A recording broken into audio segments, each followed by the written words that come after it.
ಸ್ನೇಹಿತರೆ, ತಾಯಿಯ ಯೂಟ್ಯೂಬ್ ಚಾನಲ್ಗೆ ತಮ್ಮೆಲ್ಲರಿಗೂ ಆತ್ಮೀಯ ಸ್ವಾಗತ. ಸ್ನೇಹಿತರೆ, ಈ ದಿನದ ವಿಡಿಯೋದಲ್ಲಿ ಯಾವೊಬ್ಬ ಮನುಷ್ಯನನ್ನು ವಶೀಕರಣ ಮಾಡಿದಂತಹ ಪಕ್ಷದಲ್ಲಿ ಆ ವಶೀಕರಣ ಬಲವಂತದಿಂದನೇ ಕೂಡಿರುತ್ತೆ.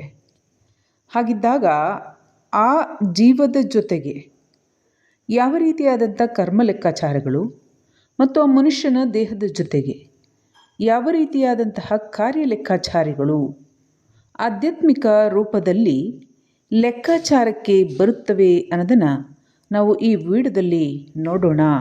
ವಿಡಿಯೋ ನಿಮಗೆ ಇಷ್ಟ ಆದರೆ ಲೈಕ್ ಮಾಡಿ, ಶೇರ್ ಮಾಡಿ, ಕಮೆಂಟ್ ಮಾಡಿ, ಚಾನಲ್ಗೆ ಸಬ್ಸ್ಕ್ರೈಬ್ ಆಗಿ ಅಂತ ಹೇಳ್ತಾ, ಯಂತ್ರ ಮಂತ್ರ ತಂತ್ರಕ್ಕೆ ಸಂಬಂಧಪಟ್ಟಂತೆ ಧ್ಯಾನ, ಯೋಗ, ಮುದ್ರಾಭ್ಯಾಸ, ಕುಂಡಲಿ ಶಕ್ತಿ ಜಾಗೃತಿಗೆ ಸಂಬಂಧಪಟ್ಟಂತೆ ವಾಮಾಚಾರ ಸಮಸ್ಯೆಗಳಿದ್ದರೆ ಕನ್ಸಲ್ಟೇಷನ್ ತೊಗೊಂಡು ಮಾತನಾಡ್ಬೋದು. 6364205078 ಈ ನಂಬರ್ಗೆ ಕರೆ ಮಾಡಿ ಕನ್ಸಲ್ಟೇಷನ್ ತೊಗೊಂಡು ಮಾತನಾಡ್ಬೋದು. ಹಲವಾರು ಜ್ಞಾನವರ್ಧಕ ವಿಡಿಯೋಗಳಿದ್ದಾವೆ. 4000ಕ್ಕೂ ಮಿಗಿಲಾಗಿ ಆ ವಿಡಿಯೋಗಳನ್ನು ವೀಕ್ಷಿಸಿ.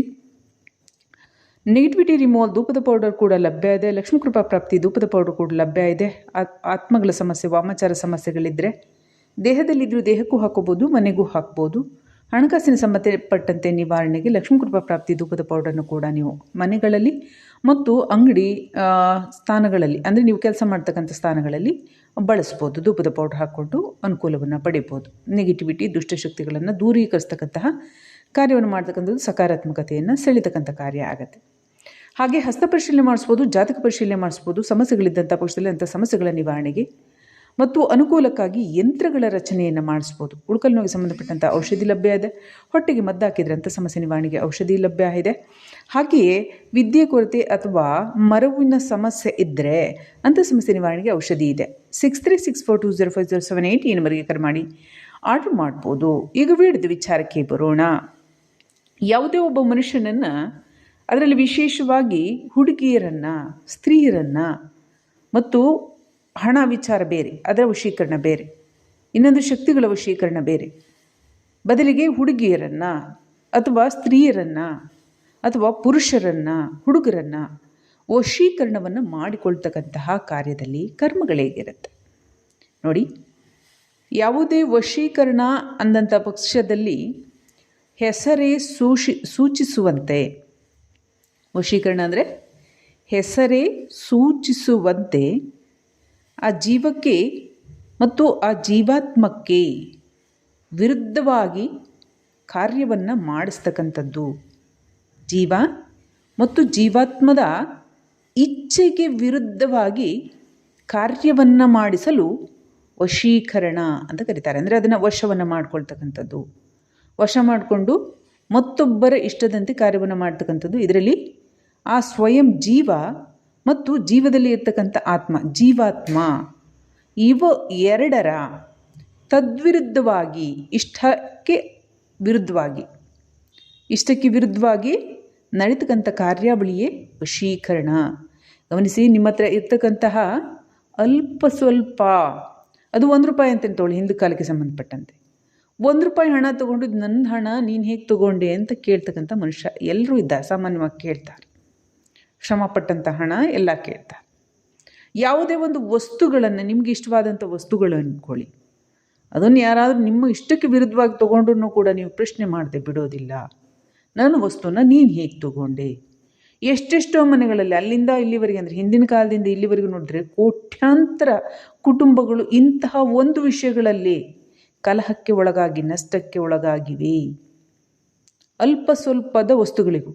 ಅಂಥದ್ರಲ್ಲಿ ಜೀವ ಹುಟ್ಟಿ ಬರಬೇಕಾದ್ರೆ ತುಂಬ ಕಷ್ಟಗಳನ್ನು ಅನುಭವಿಸಿ ಬಂದಿರುತ್ತೆ. ಮಾಂಸದ ಉಂಡೆಯಾಗಿ, ಜೀವಕ್ಕೆ ಜಾಗೃತಿನೇ ಇಲ್ಲದೆ ಅಸಹಾಯಕ ಸ್ಥಿತಿಯಲ್ಲಿ ತನ್ನ ಪೂರ್ವಜನ್ಮದ ಕರ್ಮಕ್ಕೆ ಅನುಸಾರವಾಗಿ ತುಂಬ ವ್ಯಥೆಯನ್ನು ಅನುಭವಿಸಿ, ಕಷ್ಟ ಕಾರ್ಪಣ್ಯಗಳನ್ನು ಅನುಭವಿಸಿ, ಒಂದು ರೀತಿಯಾಗಿ ಅರೆಬರೆ ನಿದ್ರಾವಸ್ಥೆ ಅಂತಲೂ ಹೇಳೋಕ್ಕಾಗುವುದಿಲ್ಲ. ಅಂತಹ ಒಂದು ಅವಸ್ಥೆಯಿಂದ ಅದು ದಾಟಿ ಒಂದು ಜೀವನವನ್ನು ಪಡೆದಿರುತ್ತೆ, ಮನುಷ್ಯ ಜೀವನವನ್ನು. ಆ ಜೀವನಕ್ಕೆ, ಆ ಜೀವಕ್ಕೆ ಇಚ್ಛೆಗೆ ವಿರುದ್ಧವಾಗಿ ಯಾರು ಕಾರ್ಯವನ್ನು ಮಾಡ್ತಾರೆ, ಅದು ಜಗತ್ತಿನಲ್ಲಿರ್ತಕ್ಕಂಥ ಮಹಾ ದೊಡ್ಡ ಪಾಪಗಳಲ್ಲಿ ಮಹಾ ದೊಡ್ಡ ಪಾಪಗಳಲ್ಲಿ ಇದೂ ಒಂದು. ಅದು ಜೀವಕ್ಕೆ ವಿರುದ್ಧವಾಗಿ ಕಾರ್ಯವನ್ನು ಮಾಡ್ತಕ್ಕಂಥದ್ದು. ಈ ಒಂದು ವಶೀಕರಣವನ್ನು ಮಾಡಿಕೊಂಡು ಜೀವಗಳಿಗೆ ಹಿಂಸೆಯನ್ನು ಕೊಡ್ತಕ್ಕಂಥದ್ದು, ಬಾಧೆಯನ್ನು ನೀಡ್ತಕ್ಕಂಥದ್ದು, ಅವುಗಳಿಗೆ ಇಷ್ಟಕ್ಕೆ ವಿರುದ್ಧವಾಗಿ ಕಾರ್ಯವನ್ನು ಮಾಡ್ತಕ್ಕಂಥದ್ದು, ವಿಶೇಷವಾಗಿ ವಶೀಕರಣವನ್ನು ಮಾಡ್ತಕ್ಕಂಥದ್ದು ಪ್ರೀತಿ ಪ್ರೇಮ ಎಂಬ ಹೆಸರಲ್ಲಿ. ಆ ಜೀವನ ದೇಹದ ಶೋಷಣೆ, ಬುದ್ಧಿಯ ಶೋಷಣೆ, ಬದುಕಿನ ಶೋಷಣೆ, ಕರ್ಮದ ಶೋಷಣೆಯನ್ನು ಯಾವ ಜೀವಗಳು ಪ್ರತ್ಯಕ್ಷ ಪರೋಕ್ಷವಾಗಿ, ಈಗ ಮನುಷ್ಯನ ಯಾರೋ ವಾಮಾಚಾರಿ ಹತ್ರ ಹೋಗಿ ಮಾಡಿಸ್ತಾನೆ ಅಂತ ಇಟ್ಕೊಳ್ಳಿ. ಆ ವಾಮಾಚಾರಿಗೆ ಹಲವಾರು ಸಹಕಾರಿಗಳಿರ್ತಾರೆ. ವಾಮಾಚಾರಿ ಜೊತೆಗೆ ಹಲವಾರು ಸಹಕಾರಿಗಳು ಆ ಕರ್ಮ ಬಂಧನಕ್ಕೆ ಸೇರ್ತಾರೆ. ಯಾರು ಮಾಡಿಸಿರ್ತಾರೆ, ಅವ್ರಿಗೆ ಯಾರು ಸಹಕಾರವನ್ನು ಕೊಡ್ತಾರೆ, ಅವರು ಕೂಡ ಕರ್ಮಬಂಧನಕ್ಕೆ ಸೇರ್ತಾರೆ. ಇವರುಗಳಿಗೆ ಎಲ್ಲೂ ಕ್ಷಮೆ ಇಲ್ಲ.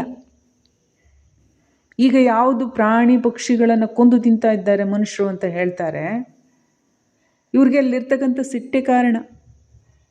ಯಾವುದಾದ್ರೂ ಒಂದು ಸಂದರ್ಭದಲ್ಲಿ ಆ ಪ್ರಾಣಿ ಪಕ್ಷಿಯಲ್ಲಿ ಇರ್ತಕ್ಕಂತಹ ಜೀವಿಗಳೇನಿದ್ದಾವೆ ಅವು ಮನುಷ್ಯನನ್ನು ಶೋಷಣೆ ಮಾಡಿ, ಈಗ ಯಾರು ಮನುಷ್ಯ ಜನ್ಮ ಪಡೆದಿರ್ತಾರೆ ಅವರನ್ನು ಶೋಷಣೆ ಮಾಡಿರ್ತಾವೆ. ಅದನ್ನು ತೀರಿಸೋದಕ್ಕೆ ಎಲ್ಲೂ ಮಾಫಿ ಸಿಕ್ಕಿರೋದಿಲ್ಲ, ಕ್ಷಮೆ ಸಿಕ್ಕಿರೋದಿಲ್ಲ. ಅದರಿಂದಾಗಿ ಅವರ ನೆರಳಲ್ಲಿ, ಅವರ ಜಾಗದಲ್ಲಿ ಅವರೆಲ್ಲಿರ್ತಾರೆ ಆ ಟೈಮಿಗೆ ಕರೆಕ್ಟಾಗಿ ಅಲ್ಲಿ ಉಟ್ಕೊಂಡು ಅವ್ರ ಕೈಗೆ ಸಿಕ್ಕಾಕೊಬಿಡ್ತಾರೆ. ಇದೇನು? ಕರ್ಮ ಮರುಕಳಿಸುವುದು, ಕರ್ಮ ರಿಟರ್ನ್ಸ್. ಯಾವೊಬ್ಬ ಮನುಷ್ಯ ಮಾಡಿರ್ತಕ್ಕಂಥ ಕರ್ಮಗಳು ಒಳ್ಳೇದು ಮಾಡಿದ್ರೆ ಒಳ್ಳೆ ಫಲ, ಕೆಟ್ಟದ್ದು ಮಾಡಿದ್ರೆ ಕೆಟ್ಟ ಫಲ ಹಿಂದಿರುಗಿ ಬರ್ತಾವೆ. ಆದರೆ ನೀವು ನೋಡಿ, ಮಾಂಸಾಹಾರ ಸೇವನವನ್ನು ಮಾಡ್ತಕ್ಕಂಥವ್ರು ಎಷ್ಟು ಜನರಿಲ್ಲ. ಸಸ್ಯಾಹಾರಿಗಳಿಗಿಂತ ಮಾಂಸಾಹಾರಿಗಳೇ ಜಾಸ್ತಿ. ಅಂದರೆ ಎಷ್ಟು ಕೃತ್ರಿಮ ಕಾರ್ಯಗಳು ಜೀವಗಳಿಂದ ಹಿಂದಿನಿಂದ ನಡೆದು ಬಂದಿದೆ ಅನ್ನೋದನ್ನು ನಾವು ಅವಲೋಕಿಸಬಹುದು. ಎಷ್ಟು ಜೀವಗಳ ಶೋಷಣೆ ಕೂಡ ಆಗ್ತಾ ಇದೆ. ಪ್ರಾಣಿ ಪಕ್ಷಿ ಇವುಗಳನ್ನೆಲ್ಲ ಹೊಡಿತಕ್ಕಂಥದ್ದು, ತಿಂತಕ್ಕಂಥದ್ದೆಲ್ಲ ಆಗ್ತಾ ಇದೆ. ಆಗ ಜೀವಕ್ಕೆ ನೋವಂತೂ ಆಗೇ ಆಗತ್ತೆ. ಅದಕ್ಕೆ ಕಾರಣ ಏನು? ಒಂದಲ್ಲ ಒಂದು ಸಂದರ್ಭದಲ್ಲಿ ಈ ಜೀವಗಳ ಶೋಷಣೆಯನ್ನು ಮಾಡಿರ್ತಾರೆ. ಅದರಿಂದಾಗಿ ಅವು ಕ್ಷಮೆಯನ್ನು ನೀಡಿರೋದಿಲ್ಲ. ಆಗ ಮತ್ತೆ ಮರುಕಳಿಸಿ ಆ ಜೀವಗಳ ಶೋಷಣೆ ಆಗುತ್ತೆ. ಹೀಗೆ ಯಾವೊಬ್ಬ ಮನುಷ್ಯರು ವಶೀಕರಣವನ್ನು ಮಾಡಿಸ್ತಾರೆ, ಸಾಕಾರವನ್ನು ನೀಡ್ತಾರೆ, ಅವರು ಮುಂದಿನ ಜನ್ಮಗಳಲ್ಲಿ ಅಂತಹ ಅಪರಾಧಗಳನ್ನು ಮಾಡಿದ ತಕ್ಷಣವೇ ಅವರ ಮುಂದಿನ ಪುಣ್ಯ ಕಾರ್ಯಗಳಲ್ಲಿ ಅಡಚಣೆಗಳು ಉಂಟಾಗ್ತವೆ.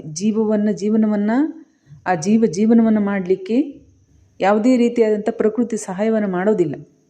ಬದಲಿಗೆ ಅಡಚಣೆಗಳು, ಕಷ್ಟಗಳು, ಆ ರೀತಿಯ ಕಾರ್ಯವನ್ನು ಮಾಡಿರ್ತಕ್ಕಂಥವ್ರು ನೋಡಿ ನೆಮ್ಮದಿ ಇರೋದಿಲ್ಲ, ಸಮಾಧಾನ ಇರೋದಿಲ್ಲ. ಯಾವಾಗಲೂ ಕೂಡ ಅವರನ್ನು ವಶದಿಂದಾನೇ ಮುಂದುವರಿಸ್ಕೊಂಡು ಹೋಗೋದಕ್ಕೆ, ಅವ್ರಿವ್ರ ಮಾತು ಕೇಳೋದಕ್ಕೆ, ದುಷ್ಟಶಕ್ತಿಗಳ ಸಂಕೋಲಿಗೆ ಸಿಲುಕಿ ಕಷ್ಟ, ಕಾರ್ಪಣ್ಯಗಳು, ರೋಗ ರುಜಿನಿಗಳು, ದ್ವೇಷ, ಹೊಡೆದಾಟ, ಸಮಸ್ಯೆಗಳು, ಪೊಲೀಸ್ ಸ್ಟೇಷನ್ನು, ಕೋರ್ಟು ಕಚೇರಿ, ಬಂಧನ ಇತ್ಯಾದಿ ರೋಗ ರುಜಿನಿಗಳು, ಮಾನಸಿಕ ಸಮಸ್ಯೆಗಳು, ವ್ಯಥೆಗಳು, ಅಲೆದಾಟ, ಇಂತಹ ಪರಿಸ್ಥಿತಿಯಲ್ಲಿ 100ರಲ್ಲಿ 99.99% ಜನರಿಗೆ ಆಗೇ ಆಗತ್ತೆ.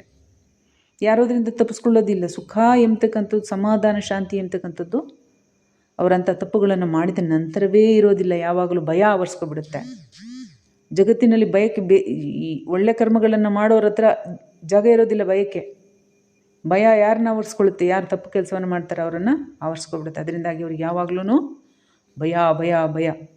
ಏನು ತೊಂದರೆ ಆಗುತ್ತೋ, ನಾವು ಹಿಂಗೆ ಮಾಡಿದ್ದೀವಿ. ಏಕೆಂದರೆ ಜೀವಕ್ಕೆ ಗೊತ್ತಿರುತ್ತೆ ಇಂಥ ಅಪರಾಧಗಳನ್ನು ಮಾಡಬಾರ್ದಂತ, ಆದರೆ ಮಾಡಿಬಿಡ್ತಾರೆ ಮನುಷ್ಯ ರೂಪದಲ್ಲಿ. ಹಾಗಾಗಿ ಮೊನ್ನೆ ಯಾರು ಕರೆ ಮಾಡಿದರು, ಈ ರೀತಿಯಾಗಿ ವಶೀಕರಣವನ್ನು ಮಾಡಿಕೊಂಡು ಕಾರ್ಯವನ್ನು ಮಾಡಿದ್ರೆ ಯಾವ ರೀತಿಯ ಕರ್ಮಗಳಿರ್ತಾವೆ ಅಂತ. ಕರ್ಮಗಳಂದರೆ ಪ್ರಾಣಿ ಪಕ್ಷಿಯಾಗಿ ಹುಡ್ತಕ್ಕಂಥದ್ದಿರುತ್ತೆ. ಮತ್ತು ಯಾವ ಜೀವ ಶೋಷಣೆಗೊಳಗಾಗಿರುತ್ತೆ, ಅದು ಏನೇ ದೇಹದ ರೂಪದಲ್ಲಿ ಶೋಷಣೆಗೊಳಗಾದರೂ ಜೀವದ ರೂಪದಲ್ಲಿ ಅದಕ್ಕೆ ಗೊತ್ತೇ ಇರುತ್ತೆ, ಇಂಥವರಿಂದ ನಾನು ಶೋಷಣೆಗೆ ಒಳಗಾಗಿದ್ದೇನೆ, ಬಾಧೆಗೊಳಗಾಗಿದ್ದೇನೆ, ಸಮಸ್ಯೆಗೊಳಗಾಗಿದ್ದೇನೆ, ನನ್ನ ಭೂಮಿ ಮೇಲಿನ ಇಷ್ಟದ ಜೀವನ ನನಗೆ ನಡೆಸಲಿಕ್ಕೆ ಸಾಧ್ಯವಾಗಿಲ್ಲ, ಬಾಧೆಗೊಳಗಾಗಿದ್ದೇನೆ ಅನ್ನೋದು ಅರಿವಿರುತ್ತೆ. ಅಂಥ ಸಂದರ್ಭದಲ್ಲಿ ಲೆಕ್ಕಾಚಾರಕ್ಕೆ ಅವಕಾಶ ಇದ್ದಾಗ ಯಾರಿಂದ ಬಾಧೆಗೊಳಗಾಗಿರುತ್ತೆ ಅವರನ್ನು ಪ್ರಾಣಿ ಪಕ್ಷಿಗಳನ್ನಾಗಿ ಪಡಿತಕ್ಕಂಥದ್ದಿರುತ್ತೆ. ಅದರಿಂದಾಗಿ ಯಾರು ತಪ್ಪು ಕರ್ಮಗಳನ್ನು ಮಾಡ್ತಾರೆ, ವಶೀಕರಣವನ್ನು ಮಾಡ್ತಾರೆ, ಅವರು ವಿಶೇಷವಾಗಿ ಬಲಿಯನ್ನು ತೆಗೆದುಕೊಳ್ತಕ್ಕಂಥದ್ದು ಅಥವಾ ಅವುಗಳನ್ನು ಸಾಯಿಸಿ ಆಹಾರವಾಗಿ ಸ್ವೀಕರಿಸ್ತಕ್ಕಂಥದ್ದು ಏನು ನಡೀತಾ, ಆ ರೀತಿಯಾಗಿ ಪ್ರಾಣಿ ಪಕ್ಷಿಗಳಾಗಿ ಹುಡ್ತಕ್ಕಂಥದ್ದಿರುತ್ತೆ. ಯಾವ್ಯಾವ ರೀತಿಯಾದಂಥ ಎಷ್ಟರ ಮಟ್ಟಿಗೆ ಶೋಷಣೆ ಜೀವಕ್ಕೆ ಆಗಿರುತ್ತೆ ಅಷ್ಟು ಸಾರಿ ಪದೇ ಪದೇ ಹುಟ್ಟೋದು ಸಾಯೋದು, ಕಡಿಮೆ ಪ್ರಮಾಣದ ಅವಧಿ, ಆಯಸ್ಸಿನ ಅವಧಿ. ಅಂಥ ಸಂದರ್ಭದಲ್ಲಿ ಹುಟ್ಟೋದು ಸಾಯೋದು ಈ ರೀತಿಯಾದಂತಹ ಕರ್ಮ ಫಲಗಳು ನೆರವೇರ್ತವೆ. ಅದರಿಂದಾಗಿ ಯಾವುದೇ ಜೀವದ ಇಚ್ಛೆಗೆ ವಿರುದ್ಧವಾಗಿ ವಶೀಕರಣವನ್ನು ಮಾಡ್ತಕ್ಕಂಥದ್ದು ಇಲ್ಲ. ಹಾಗಾದರೆ ಶಾಸ್ತ್ರದಲ್ಲಿ ಮತ್ತೆ ಯಾಕೆ ಇದೆಲ್ಲ ಇಟ್ಟಿದ್ದಾರೆ? ಇದು ತಪ್ಪಾದ ಮೇಲೆ ಯಾಕೆ ವಶದಲ್ಲಿಟ್ಟಿದ್ದಾರೆ? ಯಾವ ಒಬ್ಬ ಮನುಷ್ಯ ಕ್ರೋಧಕ್ಕೆ ಕ್ರೋಧಕ್ಕೆ ಒಳಗಾಗಿ ಕರ್ಮ ಫಲಗಳನ್ನು ಅಶುದ್ಧಗೊಳಿಸುವ ನಿಟ್ಟಿನಲ್ಲಿ ಸಾಕ್ತಕ್ಕಂಥ ಸಂದರ್ಭದಲ್ಲಿ ಅಂಥ ಮನುಷ್ಯನನ್ನು ವಶವನ್ನು ಮಾಡಿಕೊಂಡು ಯೋಗಕ್ಷೇಮಕ್ಕೋಸ್ಕರ ಆ ವಶೀಕರಣವನ್ನು ಬಳಸಬಹುದು. ಒಬ್ಬರ ಮನೆ ಬೆಂಕಿ ಬಿದ್ದಿದೆ, ಅದನ್ನು ಆರಿಸ್ಬೇಕು. ಅದನ್ನು ಆರಿಸ್ಬೇಕಂದ್ರೆ ಯಾವುದಾದ್ರು ಒಬ್ಬ ಮನುಷ್ಯ ಆ ಮನೆ ಒಳಗಡೆ ಹೋಗಬೇಕು, ಇಲ್ಲ ಹೊರಗಡೆ ಹೋಗಬೇಕು, ಏನೋ ಒಂದು ಕಾರ್ಯವನ್ನು ಮಾಡಬೇಕು. ಅಂಥ ಸಂದರ್ಭದಲ್ಲಿ ಮತ್ಯಾವುದಾದ್ರೂ ಒಂದು ಅವಘಡಗಳನ್ನು ನಡೆಸಿದರೆ ಮಾತ್ರ ಮನೆಯನ್ನು ಉಳಿಲಿಕ್ಕೆ ಸಾಧ್ಯ ಇರುತ್ತೆ. ಅದು ಏನು? ಆ ಮನೆಯಲ್ಲಿ ಬಿದ್ದಿರ್ತಕ್ಕಂಥ ಬೆಂಕಿ ಇತ್ಯಾದಿ ಏನಿದೆ ಇನ್ನೊಂದು ಪಾರ್ಶ್ವದಲ್ಲಿ ಇರೋದಿಲ್ಲ. ಅಲ್ಲಿನ ವಸ್ತುಗಳನ್ನು ತತ್ಕಾಲಕ್ಕೆ ಚಿಲ್ಲಾಪಿಲ್ಲಿಯಾಗಿ ಎಸ್ದಾಗ ಏನಾದರೂ ಚಿನ್ನ ಬೆಳ್ಳಿ ಏನೋ ಆಗಿರ್ಬೋದು, ದುಡ್ಡು ಅದನ್ನು ತೆಗೆದು ಎಸ್ದಾಗ ಎಲ್ಲ ಕಡೆ ಹರಡ್ಕೊಳ್ಳುತ್ತೆ. ಅಂಥ ಸಂದರ್ಭದಲ್ಲಿ ಕಳ್ಳರು ತಗೋಗ್ಬೋದು ಅಥವಾ ಯಾರೋ ತಗೋಗ್ಬೋದು. ಆಗ ಮನುಷ್ಯ ಕಳ್ಳಾಗೋದಿಲ್ಲ. ಅವನ ಉದ್ದೇಶ ಏನು? ಆ ಮನೆಯಲ್ಲಿರ್ತಕ್ಕಂಥ ವಸ್ತುಗಳನ್ನು ಉಳಿಸ್ಬೇಕು ಬೆಂಕಿಯಿಂದ ಅನ್ನೋದು. ಹಾಗೆ ವಶೀಕರಣ ಎಂಬತಕ್ಕಂಥದ್ದು ಕೂಡ ಹಾಗೆ. ಒಬ್ಬ ಮನುಷ್ಯ ಹಾನಿಗೆ ಒಳಪಡ್ತಾನೆ ಅನ್ನೋಂಥ ಪಕ್ಷದಲ್ಲಿ ಅಥವಾ ಯಾವುದಾದ್ರೂ ದುಷ್ಟರಿದ್ದಂತಹ ಪಕ್ಷದಲ್ಲಿ ಅವರಿಂದ ಮತ್ತೊಬ್ಬರಿಗೆ ಒಳ್ಳೆಯವರಿಗೆ ಹಾನಿಯಾಗತ್ತೆ ಅನ್ನೋಂಥ ಸಂದರ್ಭದಲ್ಲಿ ಅಂಥ ದುಷ್ಟರನ್ನು ವಶದಲ್ಲಿಡಲು ನಿಯಂತ್ರಿಸಲು ವಶೀಕರಣ ಎಂಬತಕ್ಕಂಥ ತಂತ್ರವಿಧಾನ ಸಕಾರಾತ್ಮಕ ಕಾರ್ಯಗಳಾಗಾಗಿ ಅಥರ್ವಣ ವೇದದಲ್ಲಿ ಉಲ್ಲೇಖವಿರತಕ್ಕಂತಹ ಅಥರ್ವಣ ವೇದದಲ್ಲಿ ಹೇಳಿರ್ತಕ್ಕಂತಹ ತಂತ್ರವಿಧಾನಗಳಿದೆ. ಬದಲಿಗೆ ಮನುಷ್ಯನನ್ನು ವಶ ಮಾಡಿಕೊಂಡು ಯಾರನ್ನು ಬೇಕಾದರೂ ವಶ ಮಾಡಿಕೊಂಡು ಶೋಷಣೆಯನ್ನು ಮಾಡ್ತಕ್ಕಂತಹ ಅವಕಾಶಗಳು ಶಾಸ್ತ್ರೋಕ್ತವಾಗಿ ಯಾವುದೇ ವಿಧಾನದಲ್ಲಿ ಕೂಡ ಇಲ್ಲ. ಏಕೆಂದರೆ ಎಲ್ಲ ಜೀವಗಳು ಒಂದೇ, ಎಲ್ಲ ಜೀವಗಳ ಇಷ್ಟಾರ್ಥಗಳು ಜೀವನಗಳು ಒಂದೇ. ಅದರಲ್ಲಿ ಎರಡು ಪಾತ್ರ, ಒಂದು ಕಷ್ಟ ಮತ್ತೊಂದು ಸುಖ. ಹಾಗಾಗಿ ಯಾವ ಜೀವಗಳು ಕೂಡ ಈ ವಶೀಕರಣವನ್ನು ಮಾಡಿಕೊಂಡು ಆ ಜೀವನವನ್ನು ಶೋಷಣೆ ಮಾಡ್ತಕ್ಕಂಥ ಅವಕಾಶ ಇರೋದಿಲ್ಲ. ಹಾಗಿದ್ದಾಗ ಕರ್ಮ ಬಂಧನಗಳಲ್ಲಿ ಪ್ರಾಣಿ ಪಕ್ಷಿ ಜೀವ ಜಂತು ಆಗಿ ಸಾಕಷ್ಟು ಕಷ್ಟ ಕಾರ್ಪಣ್ಯಗಳಿಗೆ ಒಳಗಾಗ್ತವೆ. ಯಾವುದೇ ರೀತಿಯಾದಂಥ ತನ್ನ ಇಚ್ಛೆಯ ಬುದ್ಧಿ ಕಾರ್ಯಗಳು ನಡೆಯೋದಿಲ್ಲ. ಯಾರು ವಶೀಕರಣ ಇತ್ಯಾದಿ ಇದನ್ನು ಮಾಡಿರ್ತಾರೆ ಅವರ ಪುಣ್ಯಗಳು ಕ್ಷಯವಾಗ್ತವೆ, ಅಂದರೆ ಕಳೆದು ಹೋಗ್ತವೆ. ರೋಗ ರುಜಿನಿಗೆ ತುತ್ತಾಗ್ತಾರೆ, ಸಮಸ್ಯೆಗಳಿಗೆ ತುತ್ತಾಗ್ತಾರೆ. ಸಮಾಧಾನ, ನೆಮ್ಮದಿ, ಜೀವನ, ಗೌರವ ಯಾವುದೂ ಕೂಡ ಇರೋದಿಲ್ಲ.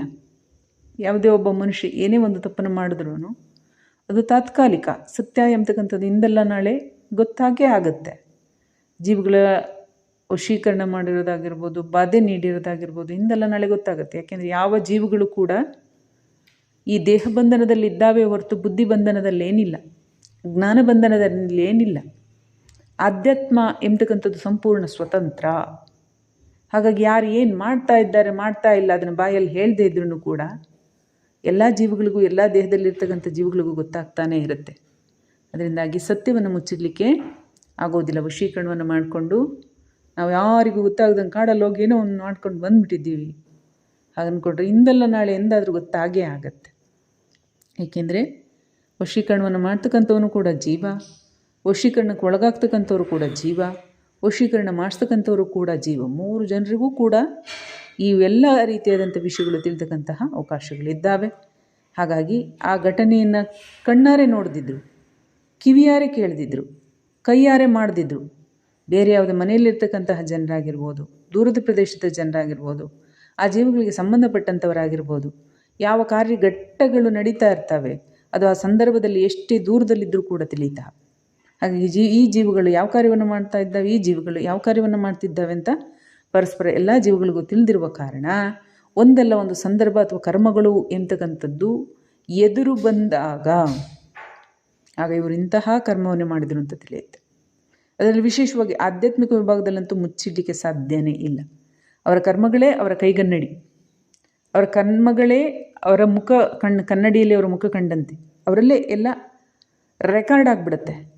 ನೀ ಇಂಥದ್ದೇ ಒಳ್ಳೇದು ಮಾಡಿದ್ದು, ಇಂಥದ್ದೇ ಕೆಟ್ಟದ್ದು ಮಾಡಿದೆ. ಅದರಿಂದಾಗಿ ಆ ಮನುಷ್ಯನಿಗೆ ಆತನೇ ಸಾಕ್ಷಿ, ಆತ್ಮಸಾಕ್ಷಿ ಅಂತ ನಾವು ಕರಿತೇವೆ. ಅದಕ್ಕೆ ಹೆಣ್ಣಾಗಿರ್ಬೋದು ಗಂಡಾಗಿರ್ಬೋದು ಅವರ ಕರ್ಮಗಳು ಅವರ ಕಾರಣ ಶರೀರದಲ್ಲಿ ರೆಕಾರ್ಡ್ ಆಗಿ ಸದಾ ಕಾಲದಲ್ಲೂ ಕೂಡ ಇರ್ತಾ. ಅದರಿಂದಾಗಿ ಮಕ್ಕಳು ಹುಟ್ಟಿದಾಗ ನಡಿ ಅಂತ ಅಂದರೆ ಕೈ ಹಿಡ್ಕೊಂಡು ನಡೀತಾ, ಮಾತಾಡಂದ್ರೆ ಮಾತಾಡ್ತಾ, ತಿನ್ನು ಅಂದ್ರೆ ಅದೇನು ತಿನ್ನಿಸ್ತಾವ್ರೆ, ಅದು ಏನಕ್ಕೆ ತಿನ್ನಬೇಕು ಅನ್ನೋದು ಕೂಡ ಅರ್ಥ ಗೊತ್ತಿರೋದಿಲ್ಲ, ಅದು ತಿಂತಾ. ಇದೆಲ್ಲ ಪೂರ್ವ ಜನ್ಮದ ಕರ್ಮಗಳು, ಅನುಭವಗಳಾಗಿರ್ತವೆ, ಅದು ರೆಕಾರ್ಡ್ ಇರುತ್ತೆ. ಅದರಿಂದಾಗಿ ಮಕ್ಕಳು ಸಣ್ಣ ಮಕ್ಕಳು ಆಚರಣೆಯನ್ನು ಮಾಡ್ತಾರೆ. ಹೀಗೆ ಯಾರನ್ನೇ ಆಗಲಿ, ಯಾವುದೇ ಜೀವವನ್ನೇ ಆಗಲಿ ವಾಮ ಮಾರ್ಗಗಳಲ್ಲಿ ಶೋಷಿಸಿದರೆ ಅದರ ಫಲ ಅಷ್ಟೇ ಕಠೋರವಾಗಿರುತ್ತೆ ಅಂತ ಹೇಳ್ತೀವಿ. ನಾನು ಮುಗಿಸ್ತಾ ಇದ್ದೀನಿ. ಮುಂದಿನ ವಿಡಿಯೋದಲ್ಲಿ ಭೇಟಿ.